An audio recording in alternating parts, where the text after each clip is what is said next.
président de la République yaa ngi ci palais de la République muy résidence du président de la République bi nga xam ne mooy demeure historique située dans la carte de Dakar plateau capitale du Sénégal construit en 1902 bu sama de palais ko daa yàgg tudde mu nekk la résidence officielle du gouverneur général de l'Afrique occidentale AOF Léopold Sédar Senghor Diatta 1964 Abdou Diouf 82 Abdoulaye Wade 2012 Macky Sall depuis 2012 ñoom ñëmaat fi non xaaral ni ma xam kii woote ba ko jot président de la République ko kan la war doon ak fan lay woote salaamaaleykum waaw sëñ bi na nga def sant baax palais bi lënd gi mu lënd noonu soxlu leen bantu lënd moom lay jaay nii ci buntu palais bi waaw ana président bi président dafa jàpp man naa ko jota déedéet kan naa mën a yóbbante ci moom man yow mën naa yóbbante ci moom dana ci jota lu tax ma wax la ko nu ma fi teg waxal li ngay wax gaaw waaw yow naqari nga deret di déet dama la waxal xam nga yow nag luy sa problème ni daam lu ko naqari daal di woote ci palais bu wootee ci palais pour wax lu ko naqari nga gën koo teg la ko naqari man soxna si yow daal li ma lay yóbbante président nee ko waaw toobeen gi nan ci wax luñ ci wax luñ fa xew ndax la ñu bëgg a def ndengaleer loolu la ñu bëgg a def luñ leen bëgg a def ndax man naka laa mën a xëy ma suba teel teg sama beñe fii di jaay samay beñe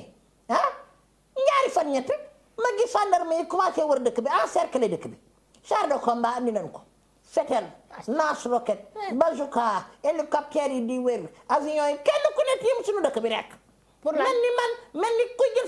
jël si benn la dem lan la comme lan la tax loolu la ma fa xew lan ma fa xew waaye dama xam ngeen li ci xew ba nga nangu suñuy suuf rek moo tax ñu def loolu ma defee noonu soxna si suñuy suuf daal lañ bëgg a nangu moo tax ñu defee noonu soxna si maa ngi lay dégg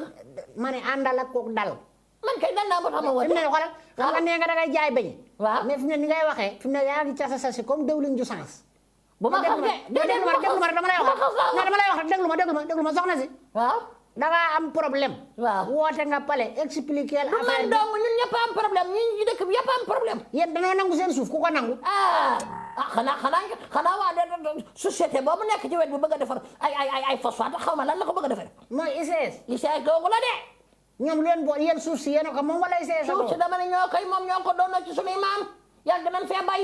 lu ne bay nañ ko fi déet ñoom amuñu fa lu mat ay 9 hectares xaw ma ay kii 19 hectares waaye 9 hectares yooyu sax dañ ko lijjanti suñuy terre yi lañ jël hectares yooyu moomuñu ko waaye nañ bàyyi suñu Sénégal gi ñu bëgg a jaay yéen dédommagé wuñu leen yéen joxuñu leen dara dédommagé leen yow kenn joxuñu da xaala wala ka sira ndeer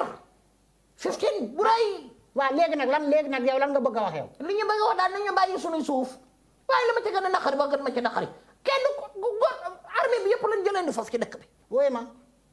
xam nga li ma lay xamal mooy bàyyi leen di fayonteeg ak homme de tenue yi non dégg lu ma rek dama lay wax rek ndax dégg naa foofu xale yu góor yi ñoom ñoo dajaloo di wootante ñu génn jàkkaarloog homme de tenue yi di xeex ak ñoom fexeel réew mi da ngeen a war a respecter homme de tenue yi bu ñu ñëwee ne lii kat dañ koy bañ taxaw leen ngeen dem ci yoon ngeen waxtaane xool moo gën di sànnante ay xeer rek di sànnante yu kenn xamul loolu baaxul ci réew sëñ bi baaxul ci réew déglu ma il faut respecter les hommes de tenue pour quelle raison ngeen daw sëñ bi déglu ma loolu mooy lan dama ne yow daal ma daa mel ni déggoo ma de ñun suba teel la ñu xëy